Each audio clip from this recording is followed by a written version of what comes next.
Lindas. Yuk. Kemarahan Buruh dan Rakyat Sumatera Utara menggelar konferensi pers untuk mengabarkan kepada segenap rakyat Indonesia, khususnya rakyat Sumatera Utara, terkait dengan kebijakan pemerintah yang tidak segan-segan justru mempercepat pengesahan Omnibus Law rancangan undang-undang Cipta Kerja menjadi undang-undang pada 5 Oktober yang lalu.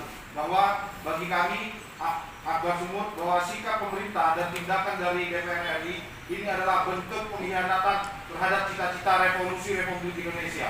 Bahwa yang kita pahami ketika memang Omnibus Law Cipta Kerja ini diundangkan, maka ia hanya akan semakin merugikan rakyat Indonesia karena dari awal Omnibus Law RUU Cipta Kerja ini ditujukan pemerintah untuk segera diundangkan hanya untuk menarik investasi, dan tentunya yang namanya investasi itu justru akan semakin menghilangkan kemandirian ekonomi Indonesia baik secara politik dan ekonomi di nasional dan internasional. Tentunya ini akan semakin merugikan rakyat Indonesia, khususnya kelas buruh, petani dan sektor-sektor rakyat yang lainnya. Di mana bagi kami ketika Omnibus Law Cipta Kerja ini diundangkan, maka di sektor perburuhan tidak ada lagi jaminan atas hak-hak pekerja untuk mencapai kesejahteraan seperti yang dicita-citakan oleh Undang-Undang Dasar 1945.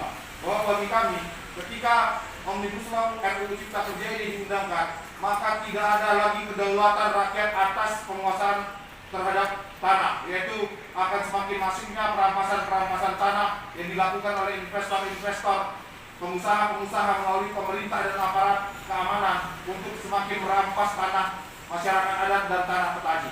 Dan di sisi lain bahwa ketika Omnibus Law RUU Cipta Kerja diundangkan, maka dia akan semakin mengkomersialisasikan, meliberalisasikan dan semakin mengkapitalisasikan dunia pendidikan di Indonesia, di mana pendidikan di Indonesia tidak akan lagi ditujukan untuk memanusiakan manusia dan mencerdaskan kehidupan bangsa, melainkan pendidikan di Indonesia hanya akan ditujukan untuk kepentingan menyediakan tenaga kerja dengan upah murah di pabrik-pabrik dan sektor-sektor tenaga kerja yang lainnya.